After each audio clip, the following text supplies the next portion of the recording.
श्रीमन्नारायण नारायण श्रीमन्नारायण नारायण नारायण श्रीमन्नारायण नारायण आनंद आनंद आनंद पूर्णानंद पूर्णानंद अपारानंद शांतानंद घनानंद अचलानंद ध्रुवानंद नित्यानंद बोधस्वरूपानंद ज्ञानस्वरूपानंद आनंद ही आनंद आनंद ही आनंद शांति ही शांति ही शांति ही। ब्रह्म एक ब्रह्म की उपासना करे, ब्रह्मा विष्णु महेश सब उसकी उपासना करे, ऐसा जो सदा शिव जो है समझा, जिसके आपने गंगा में अपने जटा के बीच में गंगा निवास करे है और वो शिव है जी को आपने बैंक आपको वास करे, कैलाश के वहां वास करे है और बैंक के जो लोक है जी वो शिवलोक है, वो सबसे ऊपर शिवलोक है और सब गुड़ा उससे नीचा वो रूप से चले जाए पूजा बटे। तो फिर ख्याल करो सूर्य ने सूर्य की स्तुति में पढ़ो, स्वप्न न पढ़ो न पढ़ो, ब्रह्म की स्तुति न पढ़ो, शिव की स्तुति न पढ़ो, विष्णु की स्तुति न पढ़ो, जब ब्रह्म की स्तुति के समान शिवमा की स्तुति बने बोलता बोलता तो सूक्ष्म जीव वहां चलेगी भाई को सीधा अंदर चलेगा बिल्कुल निकाली क्या करे हुए शिव के रूप के माँ या इसी प्रकार से जो विष्णु को जो भगत बनते समझते कि विष्णु से बढ़कर कोई चीज नहीं वाला का कोई नहीं, राम को भक्तों ने समझते राम से बढ़कर कोई नहीं। तुलसीदास जी देखो, तुलसीदास जी जो है तो बना के पास के बीच के माँ दिखाया है ना, मनुष्य शत्रुपा है तो आपने तपस्या करी और विष्णु भगवान आकर नहीं मैं तो राम रूप में जाऊंगा तो बना दिखाया कि राम है जिसको सबसे बढ़ करके ब्रह्मा विष्णु है सभी एक प्रकार से राम का ही अवतार है, तो राम ही अवतार ही है, तो मैंने सबसे बढ़कर राम है।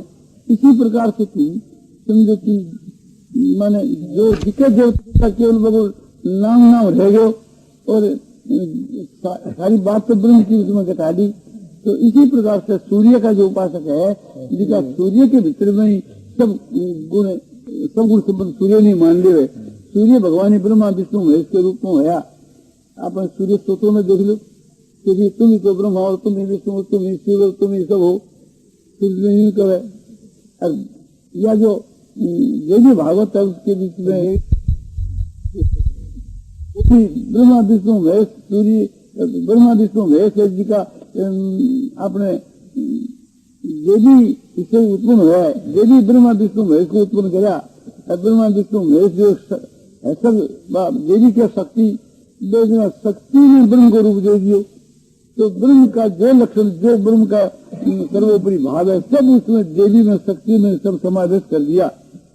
यह श्री रामकृष्ण परमहंस के काली काली काली तारा तारा, तो वह तारा काली कहेगी ब्रह्म को नाम काला तारी है, और वह तारा काली देवी तारा और कुछ नहीं, देवी के नाम से ही वह ब्रह्म रूप देकर मैंने उपासना करे। तो इस प्रकार से थी समझो कि वेद व्यास जी महाराज अलग अलग जो पुराण का जो उपासक था जिका ने भी सगला ने मैंने पहुंचा, मैंने ब्रह्म रूपता देकर के वाह वाह वाह वाह। फिर जो आपने गणेश की उपासना करो तो गणेश शब्द कोई है ही, तुम जो देवी की उपासना करे तो देवी तो सर्वोपरि है, देवी से तो सारी संसार की उत्पत्ति हुई है। इसी प्रकार से थी ये जो आपने व्रत जो है उपवास जो है तीर्थ जो है, अब इसके में कोई आदमी कहिए हमारे समझ में नहीं आए, जिस वक्त के में समझो काशी की महिमा है तो बोलो काशी सर्वोपरि, कुरुक्षेत्र क्या जो कुरुक्षेत्र को याद ही नहीं, पुष्कर क्या है तो पुष्कर सबसे बढ़ करके, प्रयाग जी क्या की तो वन सबसे बढ़ करके। तो मतलब क्या है कि प्रयाग को सबसे बढ़ करके मान करके जैसी पूजा कर रहे से तो बने पूर्ण लाभ हुए वो, और वो एक प्रकार से नाना प्रकार का भेद मान करके किसी ने तो सर्वोपरि माने ना। तो इस बात से जो प्रयाग को भगत है उससे प्रयाग से बढ़कर कोई तीर्थ नहीं, पुष्कर को भगत है के लिए पुष्कर से बढ़कर कोई चीज नहीं, कुरुक्षेत्र को सबसे बढ़कर माने तो के लिए कुरुक्षेत्र सर्वस्व, गंगा ने सबसे बढ़कर माने तो सबसे बढ़कर गंगा ही है। जो जमुना ने सबसे बढ़ के माने तो सबसे बढ़ करके जमुना ही उसके लिए है। इसी प्रकार से कि समझो कि कोई आदमी तो आपने तुलसीदास जी ने बोला ये बड़ा ऊंचे दर्जे का भक्त है, कोई बोला कि सूरदास जी सबसे बढ़ करके भक्त है, कोई बोला आपने सुखदेव जी हुआ, कोई बोला कि आपने नारद जी सबसे बढ़ गया। तो इस तरह से जो भगवान के जो भक्त है उनके बीच के वहां भी अपने मानता के अनुसार उसको सर्वोपरि मान दिया। तो सर्वोपरि मनाना इसलिए ही है कि वो एक निष्ठ हो जाए और कोई प्रयोजन नहीं है। स्त्री अपने पति को ईश्वर मान करके उपासना करने से ईश्वर की प्राप्ति कर ले है। तो फिर कोई शिव ने या विष्णु ने या सूर्य ने या गणेश ने या भगवती देवी ने साक्षात ईश्वर मान कर की उपासना करके परमात्मा ने प्राप्त हो जाए, उसमें कौन सी बड़ी बात है? श्रीमन नारायण नारायण श्रीमन नारायण नारायण नारायण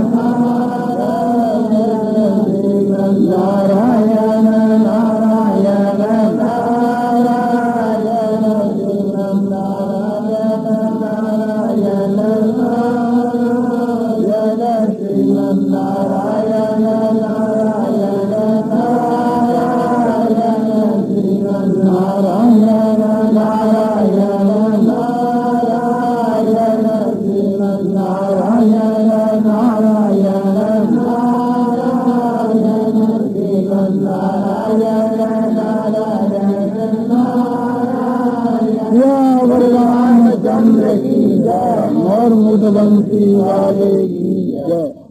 आपको एक चतुराई की बात बतलाई जाती है। यदि एक विद्या है कि जैसे कोई भाई से कोई बात पूछनी है वो बोल दे तो समझ में आई जाती है, और नहीं भी बोले तो अपने प्रश्न करके भी उसको पूछ सकते हैं और उसका भाव जानने में आ सकता है। जैसे अपने 18 वर्ष का लड़का है, अपने उसके विवाह करने की सब लोग घर वाले चेष्टा कर रहे हैं।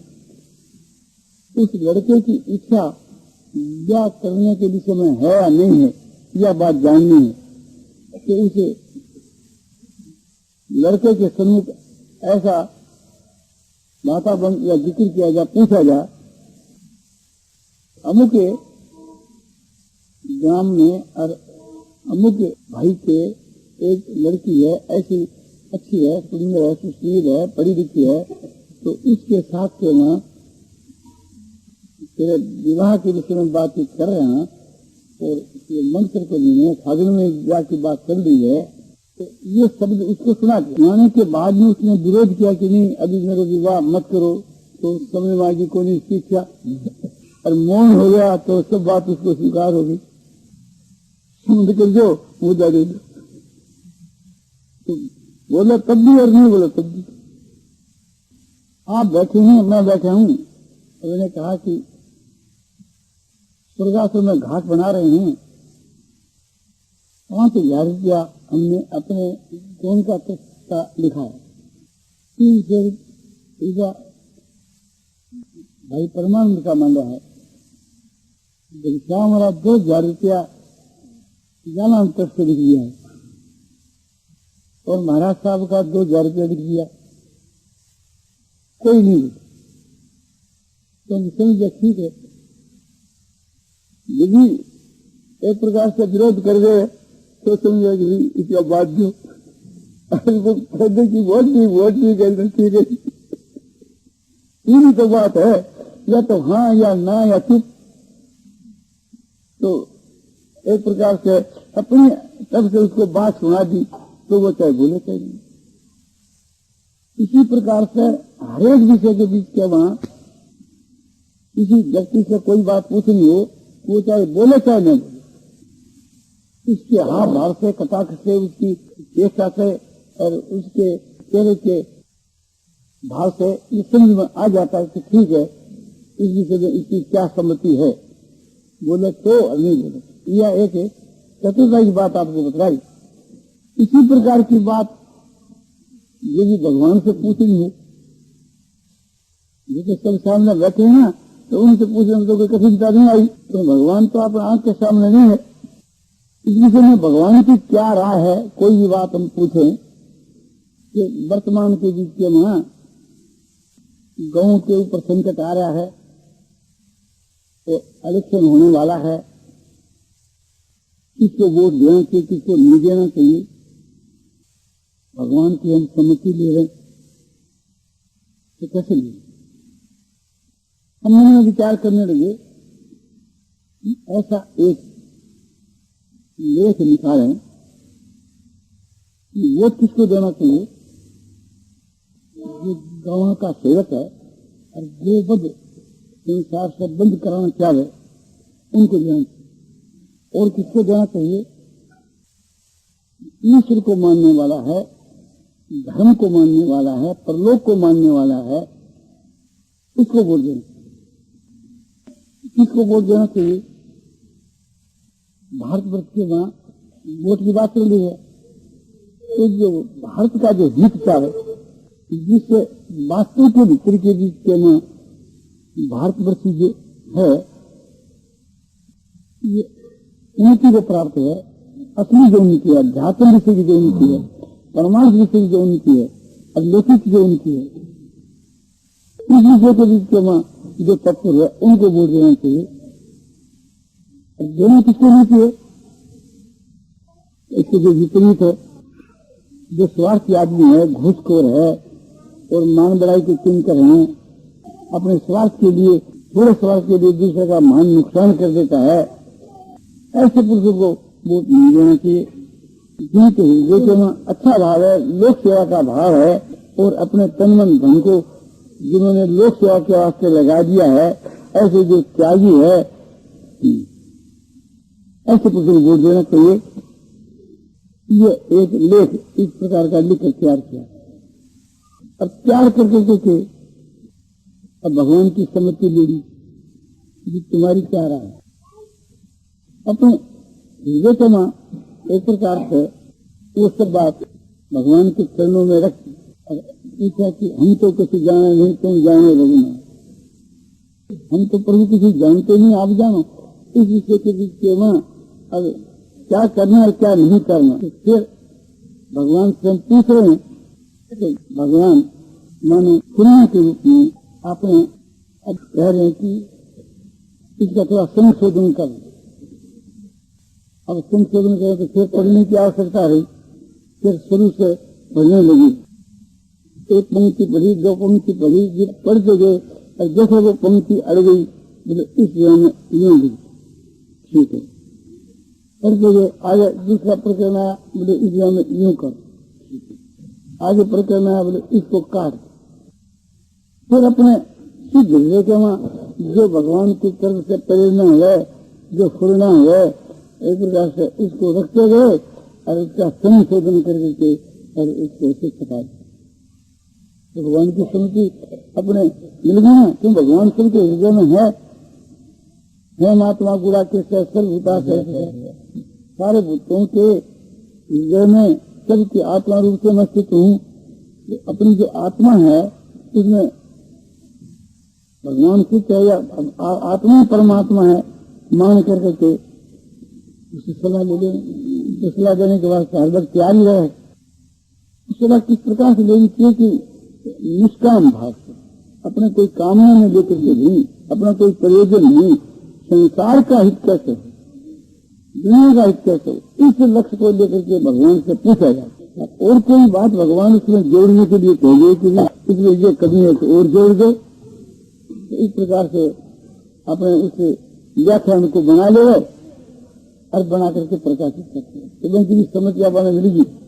भगवान तीन प्रकार से सम्मति देते हैं, शास्त्र के द्वारा, सिद्ध हृदय के द्वारा और महापुरुषों के द्वारा।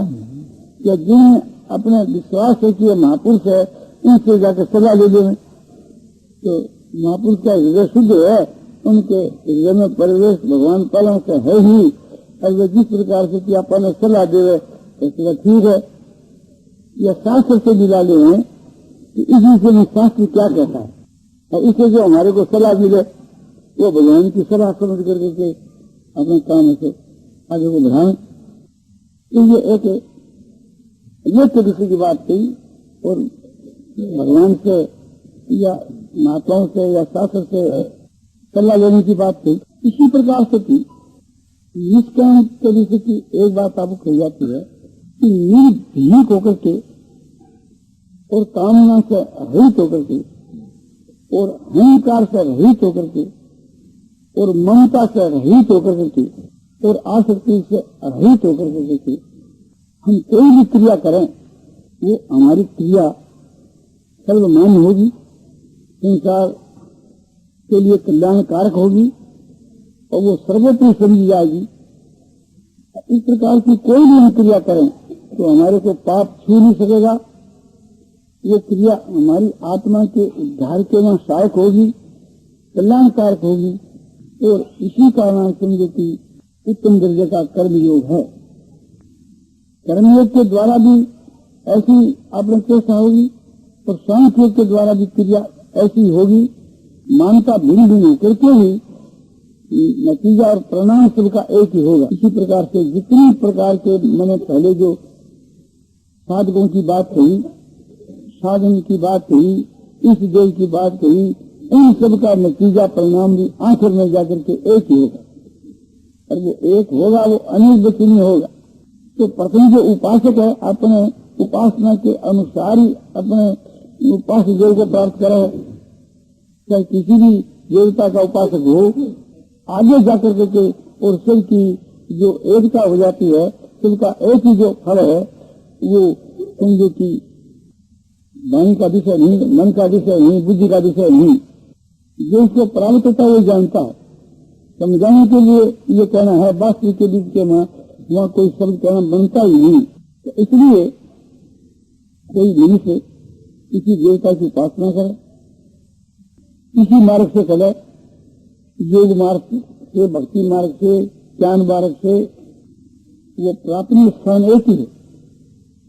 जिस सांख्य प्राप्त स्थान तक योगी अपनी गम्य थे, लेकिन सांख्य के योग यह पश्यति सपश्यति। सांख्य योगियों के द्वारा जो स्थान प्राप्त किया जाता है, कर्म योगियों के द्वारा भी वो स्थान प्राप्त किया जाता है। जैसे कोई अमेरिका जाने वाला चाहे पूर्व चले, अमेरिका जापान चलेगा, और चाहे कोई पश्चिम चले, अमेरिका जापान चलेगा, चाहे समुद्री यात्रा से चले और चाहे आकाश यात्रा से चले, दोनों का लक्ष्य एक है, एक ही स्थान में दोनों पहुंचे। जन का लक्ष्य यही है कि सर्वोपरि जो चीज है वो हमारे को मिले। सर्वोपरि जो चीज है उसके ये सब ना है। कोई इसको मुक्ति कहते हैं, कोई परमात्मा कहते हैं, कोई ब्रह्म कहते हैं, कोई परम पद कहते हैं, कोई परम धाम कहते हैं, कोई अमृत कहते हैं, अनेक इसके नाम है। चीज एक मार्ग नाना है, किंतु सिद्धांत नाना नहीं हो सकता। सिद्धांत तो एक ही है, सो वास्तविक है, किंतु मार्ग को सिद्धांत मानकर चलना चाहिए। क्यों? तो वो एक निष्ठ भक्त सुन जाता है और एक निष्ठ होने से कार्य की सिद्ध होती है। नारायण नारायण नारायण श्रीमद्नारायण नारायण नारायण श्रीमद्नारायण नारायण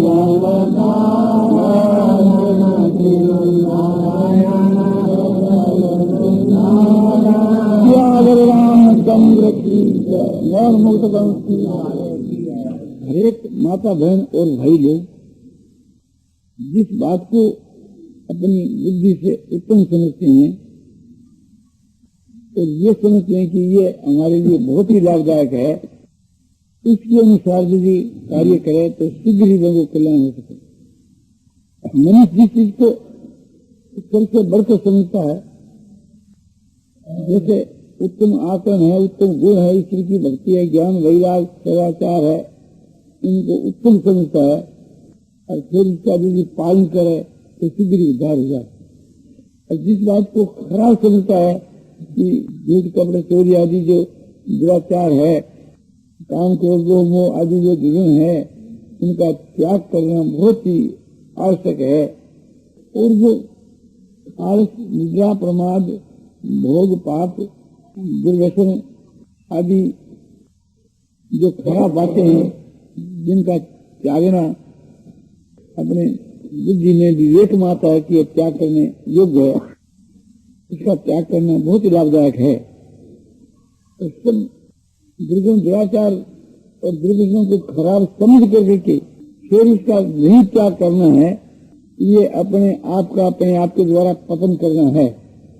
हम जब समझ गए ये बुरी बात है, चोरी करना, झूठ बोलना, व्यभिचार करना, हिंसा करना, मदिरा पीना, मांस खाना, आलस है, निद्रा है, प्रमाद है, ये सब जो बुरी बात है, या काम क्रोध लोभ मोह इत्यादि जो बुरी बात है, इसको खतरनाक समझ करके फिर उसका त्याग नहीं करना, ये वास्तविक में जानबूझ करके अपने आप का पतन करना है।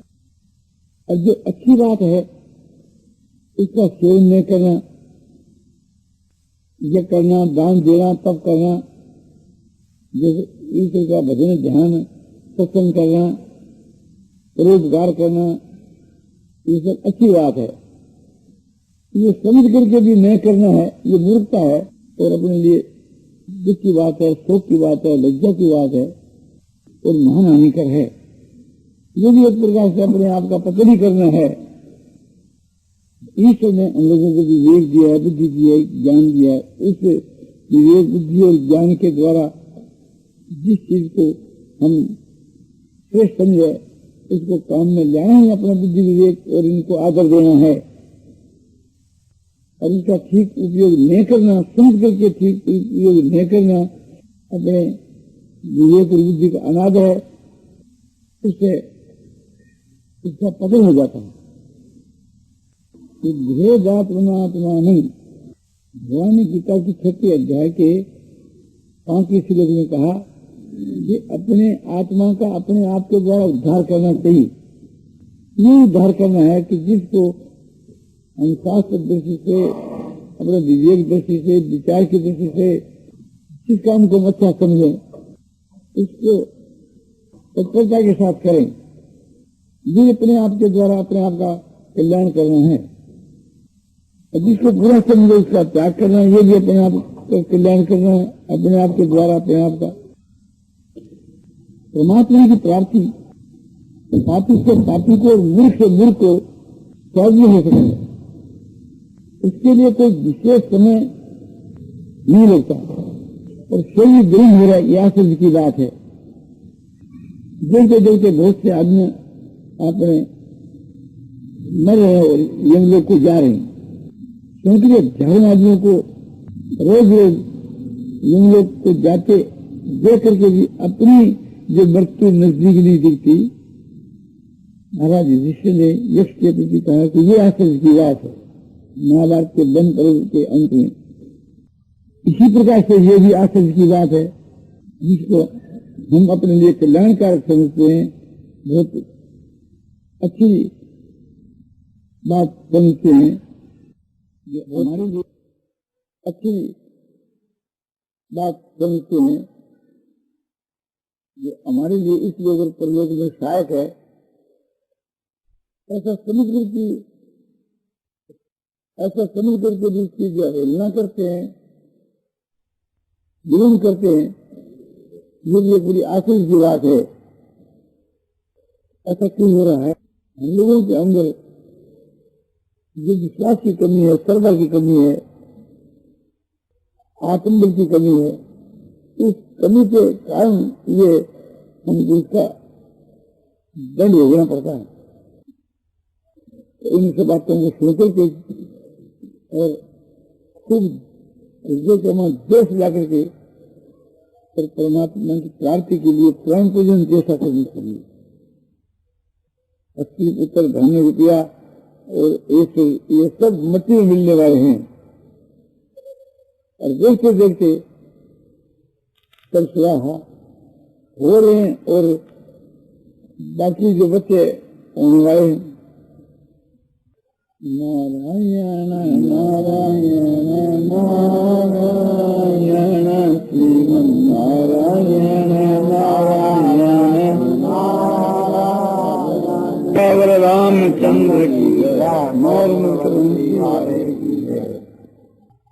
जैसे महाराज साहब अपने समय का उपयोग यथाशक्ति ठीक करते हैं और खूब समय की पाबंदी रखते हैं। आप कोई आवे चाहे ना, आप तो अपने समय के ऊपर आकर के बैठ जाते हैं। और इसी प्रकार से थी आप जो साधन करते हैं वो नियमित रूप से करते हैं। अमुक समय में ये करना, अमुक समय में ये करना, ठीक एक प्रकार से थी अपने समय को यथाशक्ति काम में लाते हैं। तो हम लोगों को कम से कम किसी के वहां कोई अच्छी बात हो तो लेनी चाहिए। तैत्तिरीय उपनिषद के बीच के वहां आचार्य जो है अपने शिष्य को स्नातक बना करके घर भेज रहे हैं, तो उसको शिक्षा दे रहे हैं कि सत्यम वद धर्मम कर, सत्य बोलो, धर्म का आचरण करो। और वहाँ ये बात भी कहते हैं कि मेरे में जो अच्छी बात है उसका तो अनुकरण करना, और नहीं प्राणी और जो मेरे में अच्छी बात नहीं है उसका कभी अनुसरण नहीं करना। फिर कहते हैं कि मातृदेव हो, पितृदेव हो, आचार्य देव हो, अतिथि देव हो। माता पिता, आचार्य और अतिथि को साक्षात देवता के समान या ईश्वर के समान मानने वाला तुम हो, आशीर्वाद देते। किसी में भी कोई अच्छी बात हो तो उनका अपने अनुसरण करना चाहिए। समय को सार्थक बनाना चाहिए। एक क्षण का समय भी समझो कि लाख रुपया खर्च करने पर मिलना संभव नहीं है। ऐसा जो हमारा अमूल्य जो समय है उसकी कदर करनी चाहिए। जो कदर नहीं करता उसको आगे जाकर के पश्चाताप करना पड़ता है। भगवान ने ये समय जो हमारे को दिया है तो आत्मा के उद्धार के लिए दिया है, नहीं कि संसार के असारों और भोग भोगने के लिए। हम लोगों को ये समय मनुष्य जन्म पाकर के जो मिला है तो ये ईश्वर की कृपा से मिला है।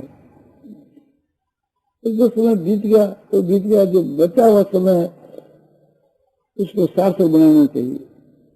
किसी कवि ने कहा कि पाए परम पद हाथ से जाट गई से गई अब राख रही को। पाया हुआ परम पद तुम्हारे हाथ से जा रहा है,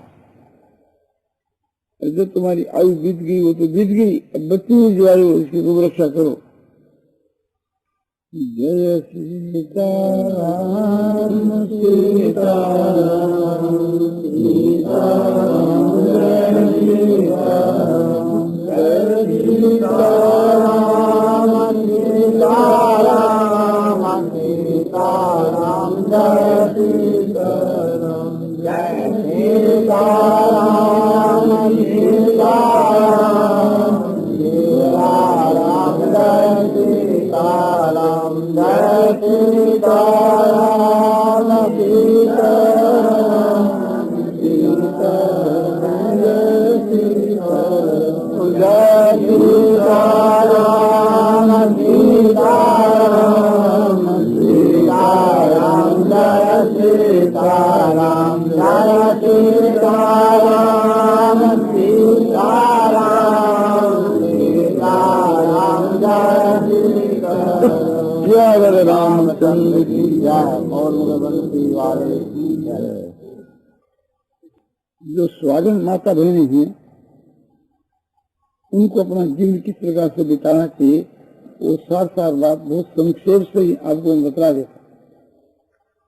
उनके लिए सबसे बढ़कर बात यह है कि अपने पति को साक्षात परमात्मा के समान समझ करके और उनकी सेवा करना, आज्ञा का पालन करना, उनके चरणों में नमस्कार करना और उसके रुख की माफक करना। सबसे बढ़कर एक तो ये बात, जैसे भगवान का एक ही शब्द है और भगवान के संकेत के अनुसार, हुक्म के अनुसार चलता है, इसी प्रकार से चलना चाहिए। सूत्रधार जिस प्रकार से कठपुतली को नचाता है और वो उसी प्रकार से नचाती है कि जैसे वो नचाता है, तो अपने चेतन होते हुए भी उस जड़ कठपुतली की माफक बन जाना चाहिए कि स्वामी जैसा नचाओ वैसे नाचा। इसी प्रकार से थी घर के माँ और जो बड़े हैं, सास है, ससुर है और पीढ़ के माँ जो माता पिता बड़ा भाई और बड़ी बुझाई है, या और भी अपने कुटुंब के बीच के वहाँ जो कायदे में बढ़े हैं, पद में बढ़े हैं, अवस्था में बढ़े हैं, ज्ञान में बढ़े हैं, आचरण में बढ़े हैं, उनकी सेवा भी पति की प्रसन्नता के लिए हमको करनी चाहिए। और स्वागन माता बहनों के लिए बताया जाता है कि पियर में या ससुराल में कहीं रहें, काम करते रहना चाहिए, निकम्मा नहीं रहना। और अपनी समझ के अनुसार जिस काम को सबसे बढ़िया समझे वही काम करना। स्वार्थ का त्याग करके सबकी सेवा करना, ये तो उत्तम काम है ही। दूसरे का हित कैसे हो, इस भाव से भावित होकर के और सबकी सेवा करना। सब में भगवान विराजमान है, इसलिए सबकी सेवा ही भगवान की सेवा है, और सबका आदर ही भगवान का आदर है, और सबका अनादर ही भगवान का अनादर है। तो कभी किसी का अनादर नहीं करना चाहिए, सदा सर्वदा सबका आदर सत्कार ही करना चाहिए। ये मनुष्य का जो जीवन है थोड़े काल के लिए मिला है, तो इस संसार से कभी बदनामी लेकर नहीं जाना चाहिए। और ये शरीर जब तक मिट्टी में नहीं मिल जाए, यानी जब तक इस देह के वहां प्राण है, तभी तक एक प्रकार से इससे अपने कार्य सिद्ध कर लेना चाहिए, नहीं तो आगे जाकर के घोर पश्चाताप करना पड़ेगा। और अपने बालकों को भी अच्छी शिक्षा देनी चाहिए, लड़के लड़कियों को अच्छी शिक्षा देनी चाहिए, जिससे उनका भविष्य के बीच में हित हो, कल्याण हो। हम जो शरीर है इसको सजाने में, खिलाने पिलाने में और श्रृंगार करने में अपना समय बिता दिया, तो ये जीवन अपना एक प्रकार से व्यर्थ ही गया। क्योंकि जो शरीर है सो भोग भोगने के लिए नहीं मिला है, आत्मा के उद्धार के लिए मिला है। ईश्वर की भक्ति में तो सबका अधिकार है ही, चाहे कोई स्वाधीन हो कि विग्रह हो और कि बालक हो। ईश्वर की जो भक्ति है वो दामी उच्च कोटि की भक्ति करनी चाहिए। ईश्वर की भक्ति के जो जितने प्रकार बतलाए हैं उन सभी प्रकारों को आपने धारण करना चाहिए और उच्च भाव से करनी चाहिए। श्रद्धा और प्रेम से इस भक्ति का सेवन करना चाहिए और ये भक्ति निष्काम भाव से करनी चाहिए और हर वक्त करते रहना चाहिए। और करना क्या है, भगवान के नाम का जप करना, कीर्तन करना, बड़े प्रेम श्रद्धा। इसी प्रकार से भगवान के स्वरूप का ध्यान करना, भगवान के तत्व रहस्य गुण प्रभाव की जो बातें हैं, नाम रूप और लीला की बातें हैं, उनको प्रेम से सुनना, सुनकर के भगवान के भक्तों में उसका कथन करना और अपने मन में उसको धारण करना और सबको नारायण का स्वरूप समझ करके सबको नमस्कार करना, सबका आदर सत्कार करना, सबकी सेवा करना। भगवान की सेवा और आदर सत्कार है। भगवान सब में विराजमान ऐसा समझ करके सबको भगवान का स्वरूप समझ करके और अपने को सेवक समझ करके और प्रेम भाव से सबकी सेवा करना, आदर पूर्वक। भगवान सबके वहाँ विराजमान है, इसलिए सबकी जो पूजा है भगवान की पूजा है, सबकी सेवा ही भगवान की सेवा है। इस प्रकार करके कि हर वक्त इतना खुश होना, मुग्ध होना और प्रेम रस के वहाँ छक्कर करके और संसार में विचरण करना। जैसे गोपियां भगवान के प्रेम के रस में छक्कर करके और विचरण किया करती थी और हर समय के बीच के वहाँ घर का काम करती हुई, घर में झाड़ू लगाती हुई, धान कूटती हुई, लड़के को खिलाती हुई और रसोई बनाती हुई, झाड़ू देती हुई, हर एक काम करती हुई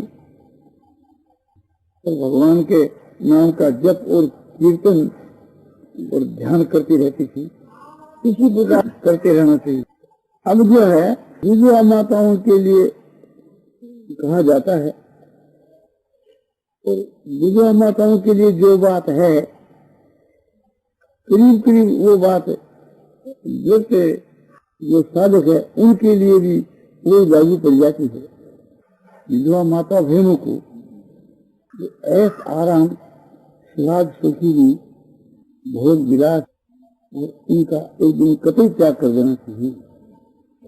श्रृंगार से तो उनको दूर रहना चाहिए।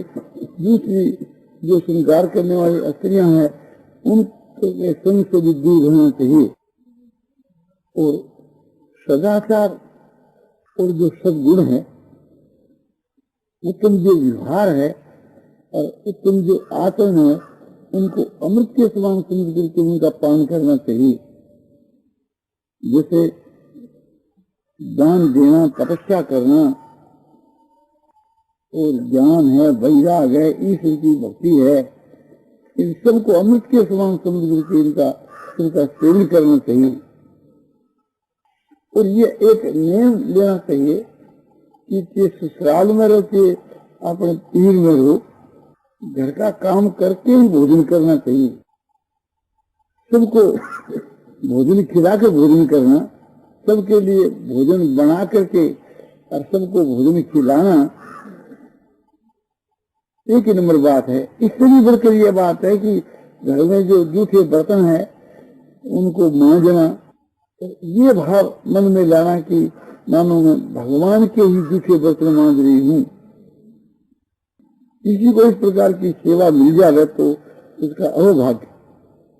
और घर के माँ खोस करके, चुन करके काम करना, भाग करके काम करना, बड़े उत्साह के साथ में काम करना, धैर्य के साथ में काम करना और सब में समभाव रखना। भोजन में, सेवा में भेदभाव नहीं करना। सब में भगवान विराजमान हो रहे हैं ऐसा समझ करके सबकी सेवा की जाए तो भगवान की सेवा है।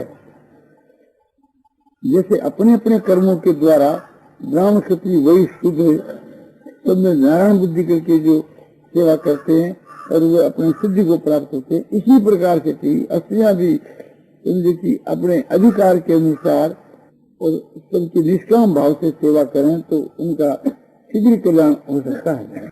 दूसरे का जो अधिकार है, मकान के ऊपर, रुपयों के ऊपर या किसी चीज के ऊपर दूसरे का जो अधिकार है, कब्जा है, या दूसरे का जो कोई पद है, उस पर अपना कभी अधिकार नहीं जमाना। उसके पद का आदर करना। तो अपना जो पद है उसका कभी अभिमान नहीं करना।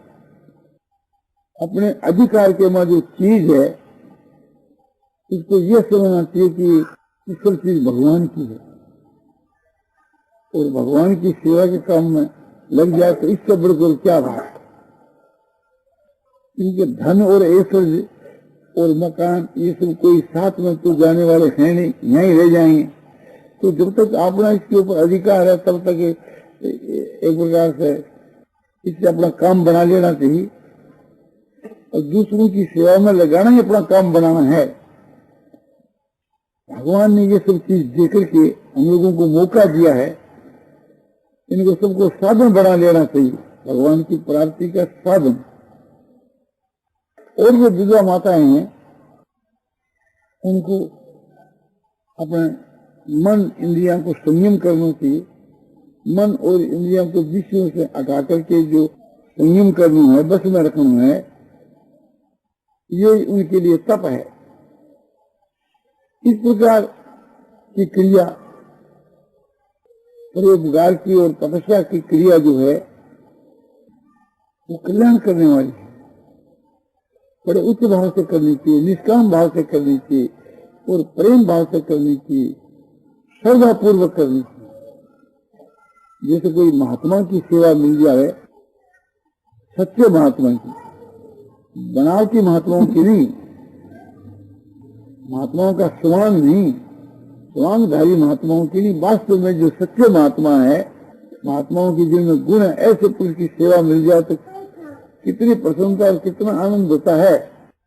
उससे भी बढ़कर के आनंद भगवत भाव से सेवा की जाए उसमें होता है।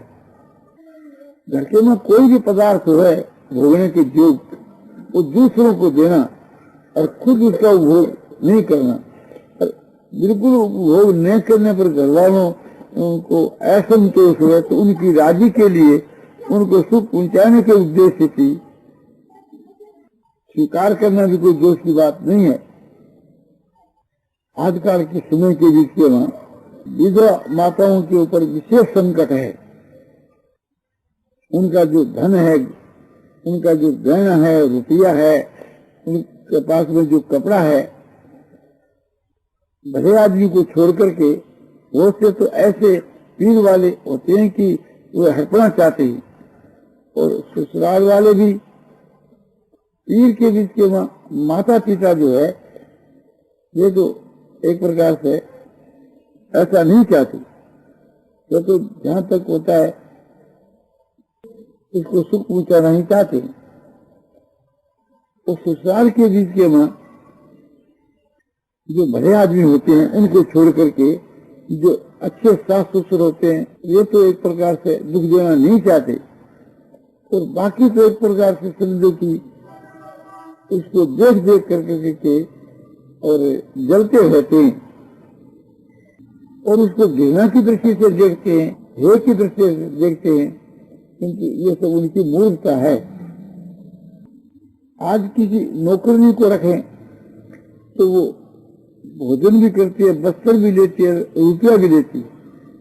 आज किसी रसोई बनाने के वास्ते कोई रसोई को रखे तो वो रुपया भी ले और भोजन भी करे और वस्त्र भी ले।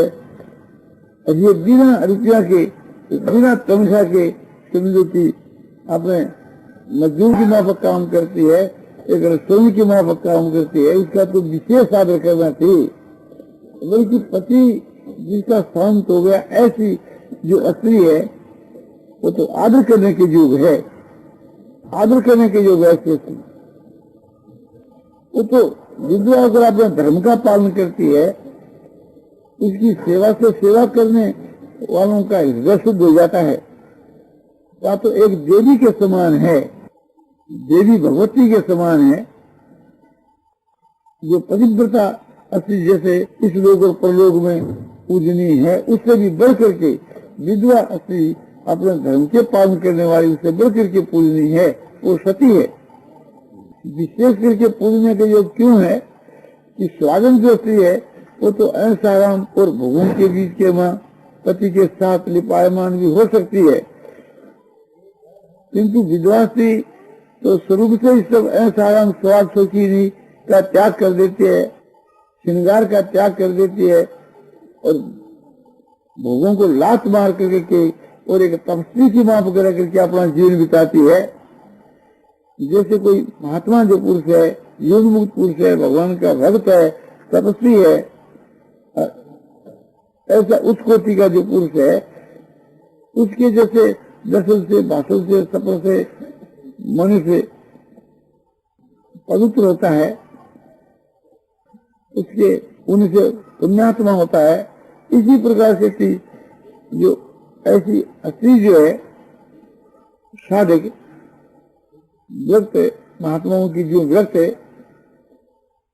जो 8 भर के एक वक्त भोजन करे है, यदि 2 वक्त भी करे तो समझो मेवा मीठा नहीं खाती है, दूध मलाई आदि को आपने नहीं खाती है, सादे देश पर रहे और खाना भी साधारण एक रूप से सादगी से रहती है